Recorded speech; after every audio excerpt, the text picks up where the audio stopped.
各位网友，大家好，今天是2021年5月13号，星期四，欢迎大家参加王健每日观察直播1的节目。我们今天有3个主题，第一个，美国停办中国公安部和其他执法人员家属的签证；第二个是成都中学生林维其死因不白；第三个是台湾改革军队作战体系的用意这个关于这个签证这个问题是来自网络的消息啊。那么13号有一个中国的本科生到美国大使馆去申请签证被拒绝，理由是他的父亲是公安部的工作人员。那么美国领事馆签证官给了一个启示就是便条说明这是根据美国国务卿的指示做出的安排。我把这个内容念一下，内容并不多本信函旨在通知今天无法为您办理签证，您的签证因为移民与国际法案243D 条的这个暂时停止签发。原因是什么？原因是美国国土安全部长通知美国国务卿，中国拒绝或者是无端拖延接收已经收到美国递解令的中国公民、属民、国民或者居民。就是说美国不拒绝接收这个美国递解回去的中国公民那么所以呢，美国国务卿就下令美国驻华使馆人员暂停发这个 B1、B2、F1、F2、J1、J2 签证给几类人第一个是中国国家移民管理局，包括出入境管理局副局长或同等级别以上的官员及其配偶和21周岁以下已婚或未婚的子女其实就是不给他们官员和家属的签证以及国家监察委员会、国家安全部、公安部现役人员及其配偶，还有就是30周岁以下的子女给他们签证。鉴于国务卿的指示，暂停签发您的签证，申请人不得申诉，而且签证申请费用不予退还。当国土安全部长通知国务卿，中国已经依照美国的请求接收本国国民时，常规签证签发将予以恢复届时领事官员将审核您的申请，并重新评估您的资格是否符合所申请的签证种类，并在必要时与您取得联系。这就是这个便签。便签其实讲到底就是什么？就是因为中国拒绝接收美国这个遣返的中国公民，所以他就作为一个回应措施，就是把所有的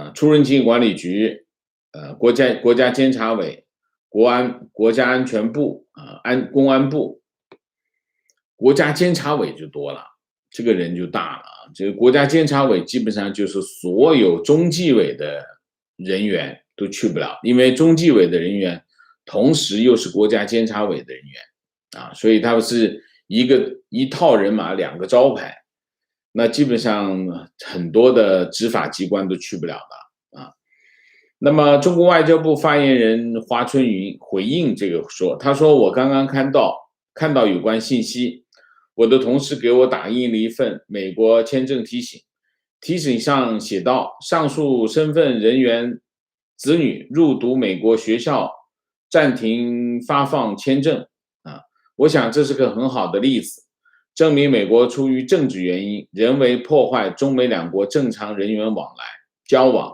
我想这不利于中美两国关系的健康正常发展。按照美方这样的逻辑，中方是不是应该拒绝给美国情报执法部门的人员以及他们的家属颁发来华签证这就是其实讲到底是什么？讲到底华春莹就不讲这个便签里面讲的很清楚的原因，就是因为中国拒绝接收美国递解回国的中国公民，美国才采取这个行动。华春莹就不讲，就说是这是一个例证这只是中国外交部发言人，就是你可以看两个特点，第一个耍无赖，第二个就是狡辩它就是一个这样的特点。那么第二个主题，我们讲这个成都中学生林维奇的死因那么先讲一下进展，因为我们昨天没有跟进所以我们今天就讲讲这个进展。进展是这样，我梳理一下第一个，5月9号事件发生成都49中中学生林维奇高处坠楼死亡，这是第一个。第二个，5月10号，林维奇的母亲这在微博上的帖子开始流传，并引起社会关注这是第二。第三呢，5月11号晚上7时许，成都成华区公安分局发布警方通报，这个警方通报排除这个林维奇高处坠楼死亡是刑事案件，这是第三。第四，5月12号，这个学校门口开始聚集家长和当地的市民，甚至有其他外地的人去声援然后当天晚上警察清场那么5月13号，新华社发通稿，发一篇稿子解释这个稿子，然后警方公布视频大概是一件这样的过程。那么这新华社5月13号发的新闻稿，我看了，我也就这个新闻稿做出一个回应那么新闻稿的标题是还原成都49中学生坠亡的事件，关键监控有误缺失，坠楼是如何发生，孩子为何走到这一步，这是他题目。他有5名记者5名记者董小红、李倩薇、吴小颖、于理、高建军5个人写的一篇这个新闻稿。他采访了谁呢？采访了公安局，采访了教育局，采访了学校那么新闻稿呢，它主要是针对这个网络上的质疑，构建了一个相对完整的故事来解释这个事件那从新闻业务的角度呢，这个稿子不大合格因为为什么？因为通常我们刑事案件的稿件，它的叙事方式我们通常叫中性叙述，讲什么呢？讲谁谁谁说了什么，谁谁谁说了什么，在什么什么场地看到了什么什么什么，我们叫中性叙述。那么这篇稿子叫春秋写法什么叫春秋写法？春秋写法就是讲故事某某某警察去到某某某现场看到了什么什么什么，他不是说某某某警官跟我说他去现场看到什么什么，这叫春秋写法。春秋写法就是讲故事讲故事的目的是引导读者接受结论那么所以我说这个稿子写的不合格，虽然他有5个记者写那么我根据这个新闻稿呢，我整理了一下这个事件的这个关键的这几个时间点叙述给大家听一下时间是5月9号，地点是成都第49中学实验楼4楼和体育馆之间的连接平台，时间是18点49分那么监控出现了林维奇坠楼的影像然后19点08分，成都市公安局110接警接到了报警。然后是18点56分，成都第6人民医院急诊科接到出诊指令就是110通知出诊19点05分到达坠楼现场，然后发现林维奇已无生命体征就已经死亡。19点31分，这个急救车回到医院。19点54分确认死亡学生身份那么59分，也就是说49分发生这个坠楼事件，到19点1个小时之后才确认死亡学生身份。然后20点44分，学校安全中心主任米平电话通知家长。然后21点左右，副校长于光林在跳邓河派出所与家长沟通协调。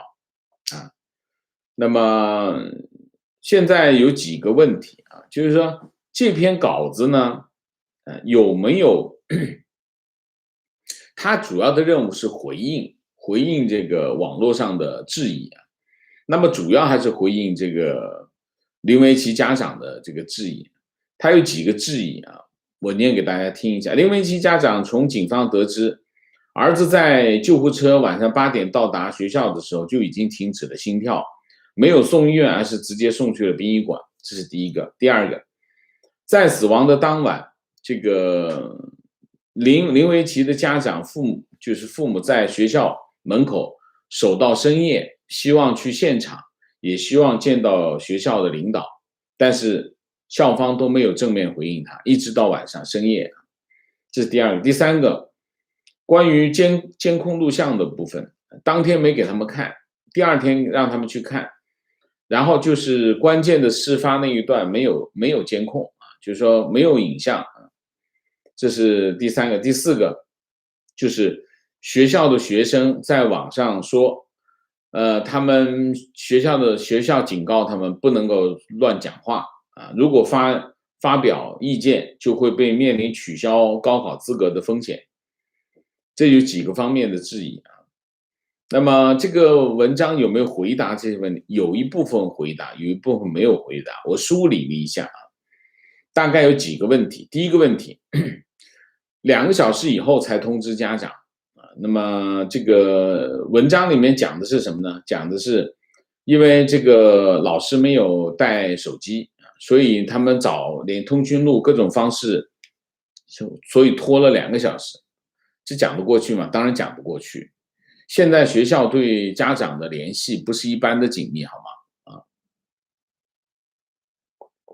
这背后肯定有原因，可能是个很简单的原因，就是他们在开会商量怎么办啊，商量了半天才通知，也可能。但是用这种方式呢，你说明这就是态度啊，这就是态度，这是第一个。第二个，不让家长去学校啊，直接让他去派出所，而且班主任不去。文章里面解释是班主任情绪失控啊，然后就是很激动啊，所以没办法去。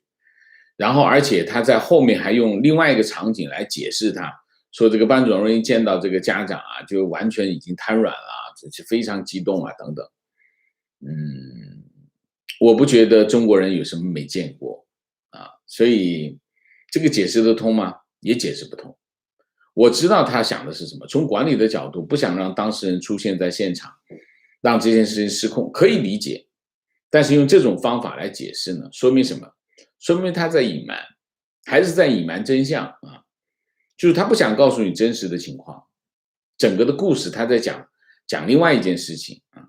第三个，因为监控录像当天因为封存啊，警方封存，所以看不到啊。然后呢，这个第二天给他去看啊，这里面有一点，我们讲的很清楚的是什么？就是警方是几点钟到的？警方是，我们看一下啊，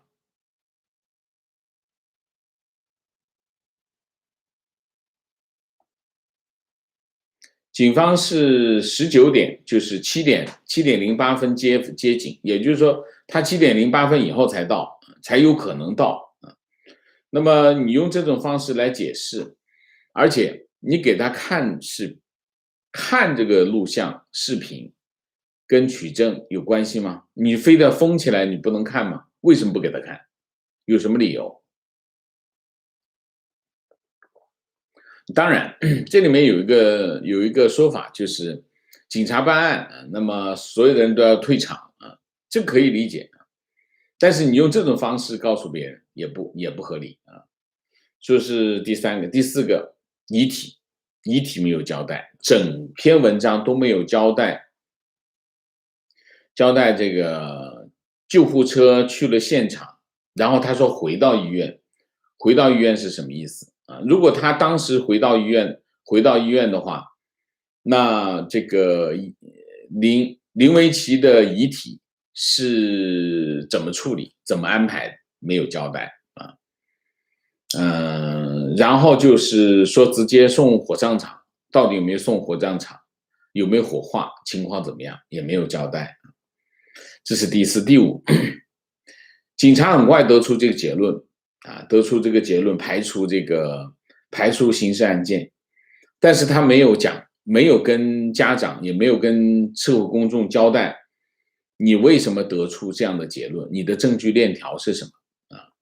新华社引用这个结论，然后新华社自己在建立一个证据链条，而且把它演绎成为一个为情自杀啊。那么对象是谁？你讲他为情自杀，他对象是谁？所以他整个的结论，这证据很薄弱啊，证据非常的薄弱。这第五个就是关于死因啊，死因他的结论很草率，就是说也许他是真的，现在的很多的情况是，也许他是真的，但是他处理出来的方法不能够令人信服啊。这因为我后面会解释我为什么会这么说啊。第六个就是关于这个关键这段那个就是林维奇坠楼的关键的这个10分钟没有啊，中间有10分钟是离开了整个监控范围。那么18:49啊，监控出现了林维奇这个坠楼的影像。然后呢，就是18:39到18:49这10分钟之内，这个林维奇没有出现在任何监控视频里面啊。那么当时他的解释是，这段部分就是连接平台属于无人活动的区域，没有安装监控啊，没有安装。这个解释可以接受吗？可以接受，但是我不相信。为什么？因为你之前撒谎。现在的问题是什么？现在调查权在警察手里，现场在学校手里，然后媒体在政府手里。你让这个林维奇的父母怎么办？一开始学校就没有把林维奇的生命当回事，就是这件事情要摁住。你看你这个学校的这个所作所为，你就知道。他所有的行为都是要把这件事摁住，摁住什么？摁住就是没有把这个林维奇的生命当回事，他觉得不能影响他的秩序。那个校长讲，不能影响他们3000人学校的秩序，也就是说，秩序比这个生命还重要。这是第一个。第二个，他们也没有把林维奇的父母当人看，就是他们没有同理心啊，就是说没有回应一个学生家长的心情和要求，所以这是学校，警察也没把这当回事。平时他们就没有把这个老百姓当人看。所有这一切的操作，结果是什么？结果是中国的网民愤怒了啊，海外媒体也愤怒了，所以大家都在报道，这个舆论就发酵。发酵之后呢，他就出来讲，这件事情其实是这样，这件事情是这样，背后没有问题。问题是，如果背后没有问题，你一开始为什么不出来讲？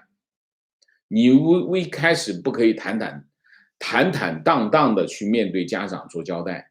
为什么啊？那么你当初你不坦坦荡荡来面对这个家长，凭什么我现在要相信你的话？新华社的稿子结尾是这么说的，他说有关人士指出，在此类广受关注的事件当中，过程的披露与结果的通报同样重要，相关部门应正视舆情关切，及时披露更多事实，主动回应，避免个体事件酿成严重的舆情事件。这就是新华社报道这件事情的目的，维稳防止舆情事件。他也不是出来，就这边这个结尾呢，把前面的整个的新闻，他的新闻叙述都否定。为什么？他的任务不是来披露真相，他是来维稳。所以讲到底就是一件，所以我们现在的结论是什么？林维琦同学他的死到现在还没有清白，还没有大白天下。为什么？因为他们说的话我们不相信，这就是这件事情我们的跟进。好，我们再说说这个台湾改革军队作战体系的用意啊。那么台湾国防部长邱国正那么5月10号说，台湾将改革军队的作战体系，把目前的军团指挥系统改为作战区指挥编制啊。他说呢，这样的改革的好处是什么呢？让那个战区指挥官可以统筹陆海空三军，加强部队的联合作战能力。那么这是台湾内部整合对抗来自大陆的军事压力的一个非常重要的步骤啊。也就是说，台湾现在正在部署调整它的作战系统，进入什么呢？进入临战状态。那么之前他传统的军团，用军团的方式，军团的编制和军团的这种指挥模式，那么现在变成什么呢？变成战区、作战区。作战区呢就是什么？既然你讲作战区，那就是临战状态啊。那么也就是这是什么？我们把这件事情放大来看，放在一个更大的图画来看。那么你可以看到，美国正在部署一件事情，过去一段时间啊，什么事情？对台湾台海区域的一个战略上的部署。那么第一个，他把日本拉到台海来；第二个，还有澳洲也拉到台海来。那么他会让更多的盟友介入台海。为什么？因为他感觉到来自大陆的军事压力在增强，而且美国内部也在讨论关于这个台湾问题的战略模糊到底是不是应该维持，这是一个非常重要的讨论。那么也就是说，台湾其实对台湾的军事承诺，它到底要做到什么程度？那么之前有不断的有人提出来，美国应该向台湾提出一个非常明确的承诺，如果一旦中国大陆对台湾发动攻击，美国会提供军事援助啊，就是美国会参战。但是你可以看到很清楚的是，美国先把日本纳入到它这个台海当中来。在这个一系列的这个转变的过程当中，有一个很重要的点是什么点？就台湾自己该做什么？我们就看到这就是台湾正在做的动作。我们之前讲，美国要军事协防台湾有一个条件，就是台湾要交投名状。什么意思？台湾自己要有很清晰的防卫反抗的意愿。如果台湾自己都没有这个意愿，美国为什么要协防你？这不是很简单的道理。所以你可以看，台湾调整它的作战体系，是回应美国协防台湾的一个非常重要的承诺啊。那么目前台湾在作战时划成5大作战区啊，分别是第1作战区到第5作战区，以陆军为主。那么第1作战区是澎湖防卫指挥部，第2作战区是花东，第3是北部的陆军第6军团，第4是南部的第8军团，第5是中部的陆军第10军团，加上金门马祖防卫指挥部，构成了台湾战时的编制。那么这些战时的编制，这些军团和指挥所，他的指挥官同时兼5大作战区的指挥官，他们都是陆军中将，全是陆军中将，平时以军团或者防卫指挥部为主要职称，当需要救灾或者作战时，以战区相称。它就是一个或者我们叫平战平战的这个状态啊。那么目前呢，台湾到底会怎么样进行作战区的重划，或者是改废这个军团防卫指挥部的这个编制怎么进行调整，目前还没有最后的定论。但是台湾的整个的军队正在做新的方案这意味着什么？意味着台湾的作战方式会从我刚才讲，你看都是陆军以陆军为主的这个指挥方式，变成陆海空三军联合作战的一个这样的这个叫联合作战的体系那么邱国正说考虑到联合作战需要依靠不同战区负责的主要任务，调派指挥官目前还没有具体的方案，那么未来会朝着这个方向去部署和规划。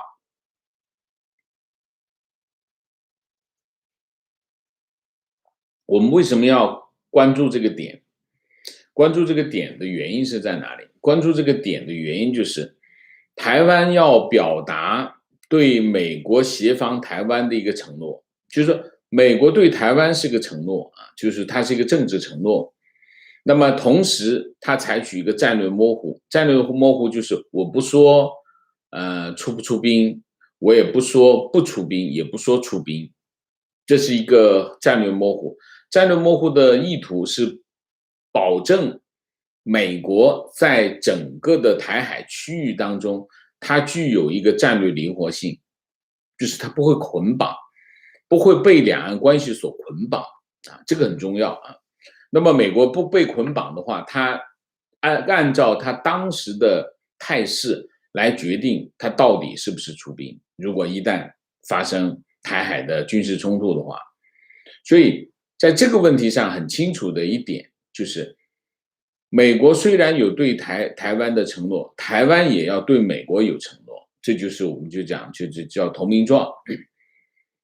台湾现在开始要整合它内部的这个力量你比如说他现在做了一个什么动作？5月初台湾立法院通过这个法案，设立这个国防全民防卫动员署，建立一个这样的部门，作为军队的后备力量，增强什么？增强它战时动员的能力，也就是台湾自己要开始加强它自身的这种防卫能力，它要调动它的内部的力量一个是调整军队的体系，第二个调整它的后备役主要是后备役。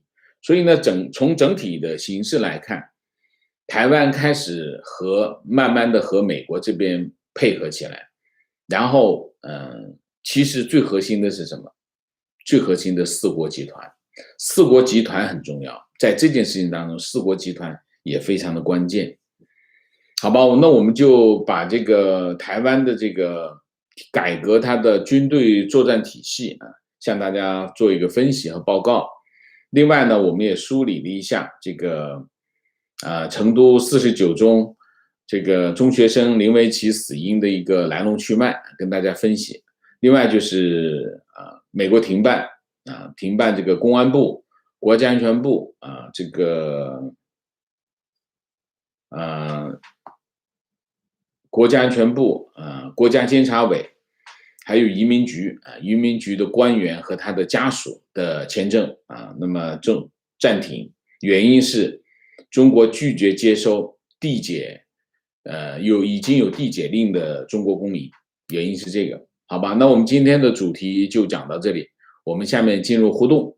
进入互动之前，温馨提示，请大家点赞，请新来的网友订阅，请大家加入我们的会员，支持我们做更好的节目。那么进入互动之后呢，请大家不要聊天那么4个情况、问题、观点、情绪，好吗？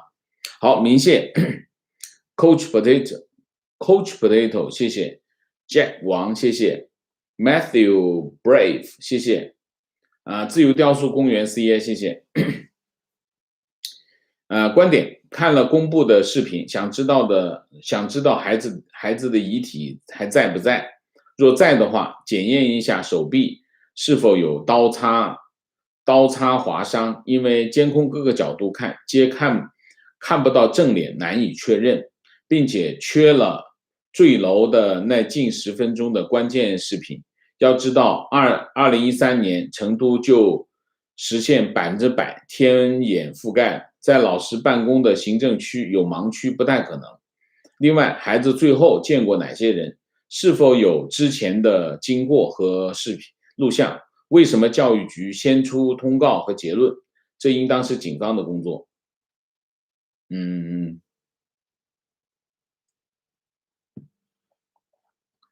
调查权在警方手里，那么现场在学校手里，其他的人其实没有办法去评判这件事情到底是原因是什么，我也没有办法做这个评判，我也不知道他的稿子里面讲的这是不是真的，我也不知道这个视频是不是真的，我也不确定警方说的是不是真的，所以我们只能讲2点。第一点，一开始他的手法反映了什么？反映了他不打算告诉你真相，所以我现在也不相信他说的就是真相，包括他公布的视频啊。有些人讲啊，这个视频是真的，你凭什么说？所以我不相信他啊。提问：怎么看官方刚开始不公布视频，引起民众怀疑后，又放出来监控视频，是不是让群众以后不敢质疑官方的声明，害怕所谓反转？中共天天在反转，有什么可害怕的？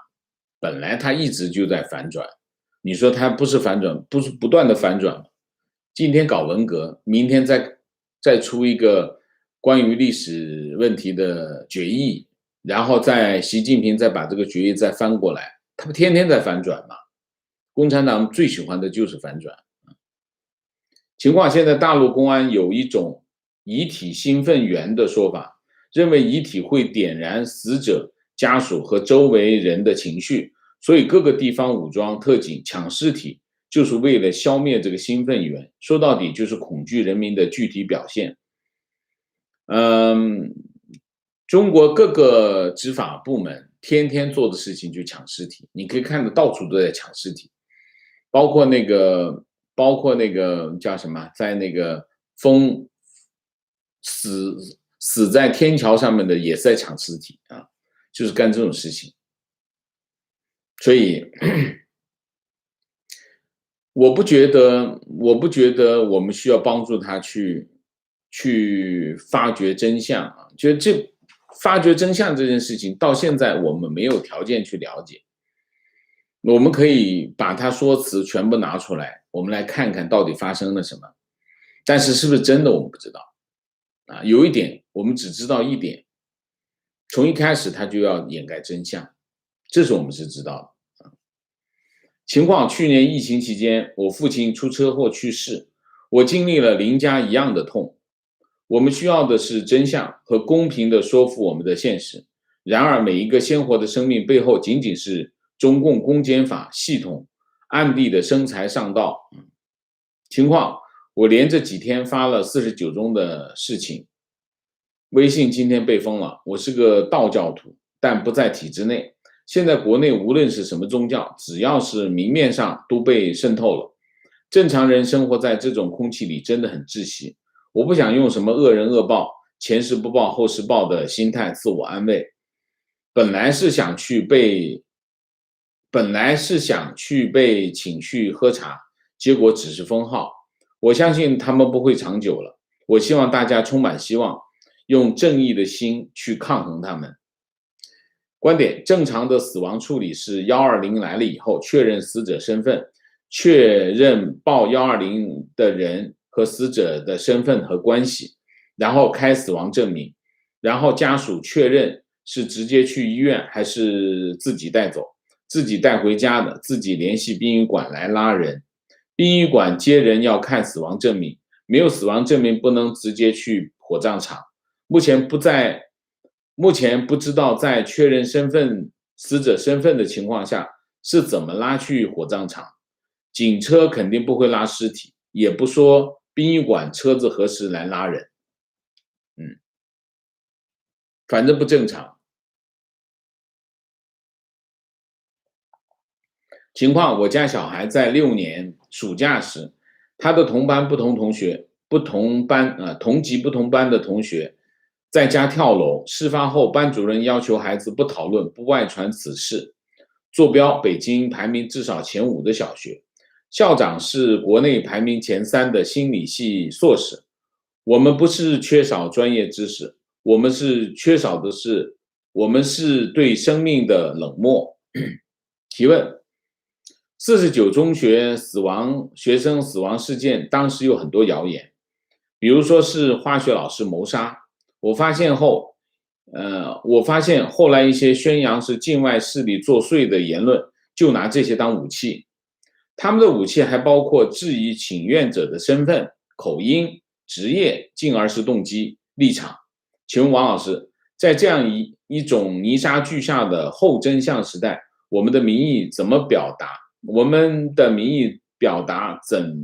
怎么才能够应付这种有组织系统抹黑？我们应付不了。为什么？因为它是有组织啊，你都说了。那么他要抹黑你，你要做个完美的人吗？你做不了完美，没有人是完美的。你要做个完美的受害者吗？你也做不了完美的受害者。他怎么都可以抹黑你，所以我们不需要理会这些，包括中间的一些各种说法我没有采信过。我觉得在没有可靠的证据之前，不能够采信任何东西啊。他们的这个动作我们知道就行了，揭露它就好，不必为自己辩护，也不必为事件辩护，因为我们没有责任这么干。为什么？我不是公权力啊，他是公权力啊，我为什么要防守？我们只要质疑就好了。他最怕的是什么？他最怕的不是我们自己给自己辩护，他最怕的是我们对他的质疑，所以我们只质疑，我不需要辩护。我为什么要辩护啊？观点林维奇事件，无论真相是什么，本质上也是另外一个翁安事件，标志着政府公权力的严重丧失。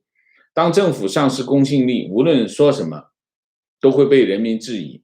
事情闹到这个地步，只能说这个谎话连篇的政府正在被他的谎言所反噬。情况：日本一位民众下班后发现饲养的宠物3米大蛇不见了，立刻报警，警察也派人大力搜索。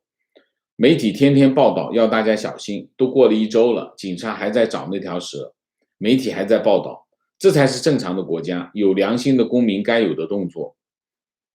观点：学校有不可推卸的责任，他们的监控根本没有人看，这么大的一个学生在水泵房割手腕都看不到，万一那个不是学生是个神经病呢？那这个悲剧本可以避免啊。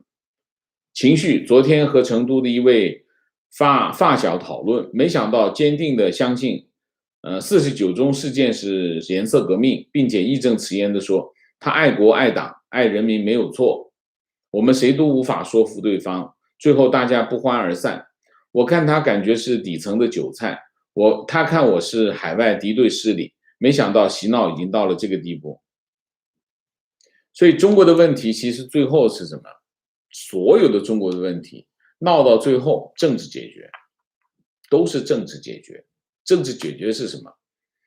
要么压服，要么打服，实在不行再把你给抓了，就是这样。你想记得当初那个毒奶粉事件吗？毒奶粉事件后来就把别人维权的人给抓了。你说这个世界上哪有这么混账的政府？你说说看。情绪：关于成都高中学生死亡之事，各级政府官员都在为了一点保住乌纱而忙碌着自圆其说。观点：5名记者写了一篇新闻报道，采访了公安、警察、校方人员，偏偏没有采访死者家属、同学。中国的字典里没有真相2个字，中国的文化里对真诚、诚实这种观念讲得非常少，甚至最受尊崇的孔子也在他最得意而且强调揭发真相的作品《春秋》里略过鲁国的丑闻，然后说为长者讳，为尊者讳，就是替高层掩盖丑事的意思，为中国2000年来的隐瞒欺骗行径奠定了示范。这个问题中国人该好好的改掉。观点，好多人猜测这水有多深，其实根本不需要有多深的水。警方、警察、政府部门的一致目标就是维持稳定，不要把事情闹大，结果他们沆瀣一气，罔顾事实真相。观点，本人在墙内时拥有建筑业1级职业资格和高级工程师职称，多次协助公安调取监控录像。在以前的设计和施工过程中，绝无可能出现存在走廊而无监控点这个情况。工程单位的设计出发点就是宁可冗余，也不能有死角，就是为了防止出现状况被追责。相对的，视频中的泵房的监控视角则非常奇怪。通常封闭空间的规范要求正对入口，而且机房防止故障，通常不会单点监控。此外，监控录像有严格的防伪标签，不带机器内原始时间戳皆可能伪造。OK， 理解吗？不带原始时间戳皆可能伪造，这个网友说的非常的好。情绪，出国之前在国内国有企业工作期间，参加过处理工伤死亡事故。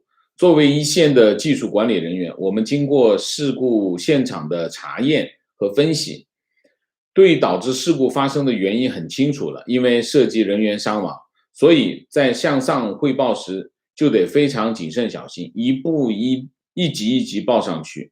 事实真相已经被淹却了，核心就成了如何规避领导的责任和降低社会影响，而死者和家属的权益很难得以维护。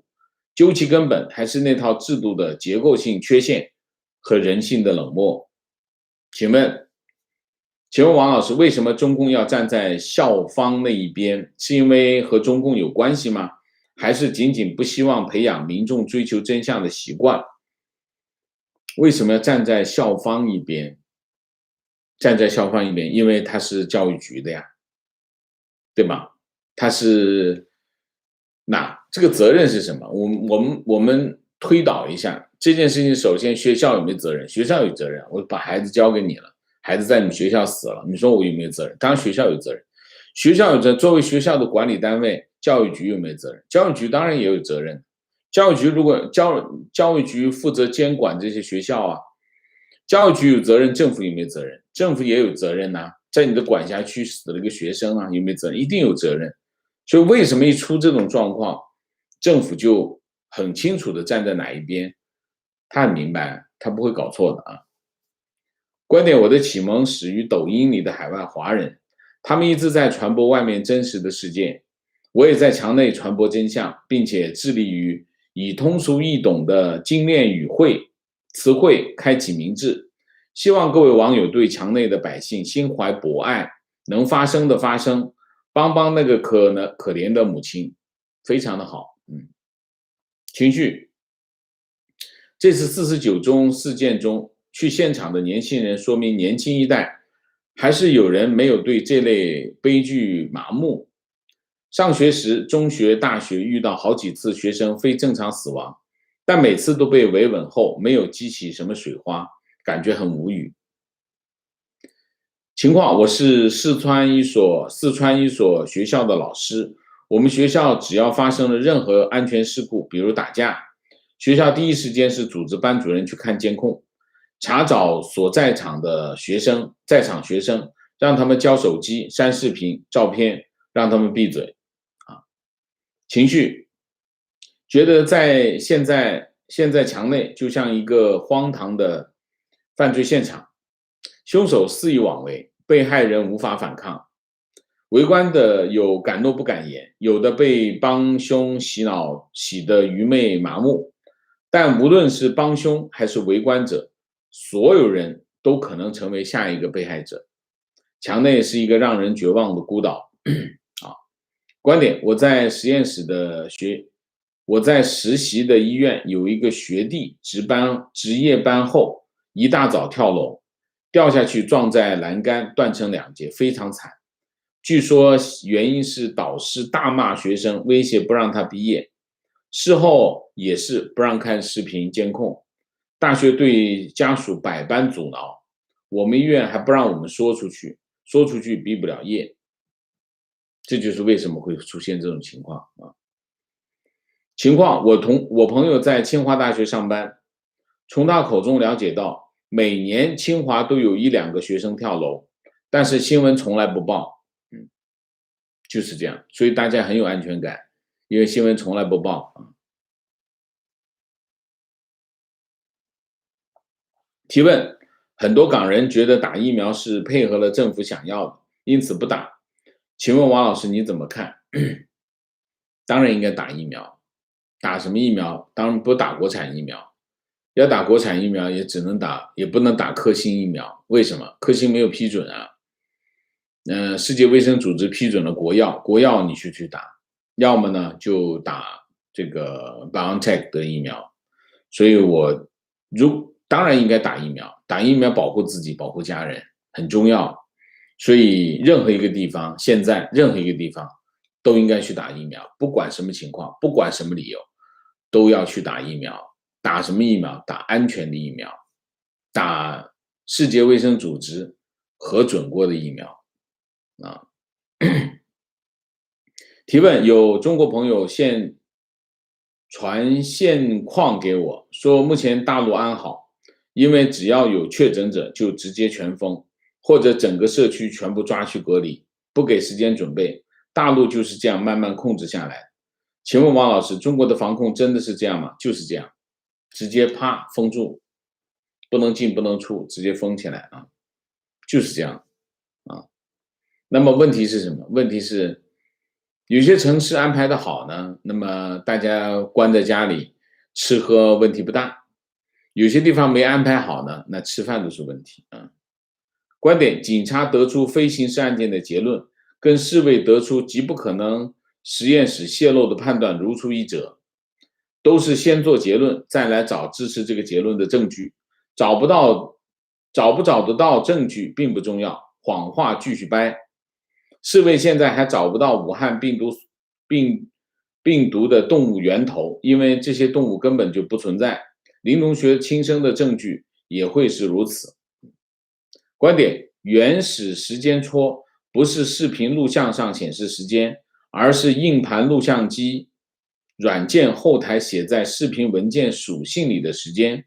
为了让视频可信和达到原始证据的需要，这个时间戳不可更改，硬盘返场改动必留痕迹，所以其实还是能够查到啊。但是问题是什么？警察才有调查权，其他人动不了啊。好，明线高喷赛，谢谢Canton Call， 谢谢二师兄，谢谢。好，我们今天的节目就到这里，感谢大家的参与，我们下个节目再见。再见之前，请大家点赞，请新来的网友订阅，请大家加入我们的会员，支持我们做更好的节目，做更好的自己。谢谢大家，谢谢。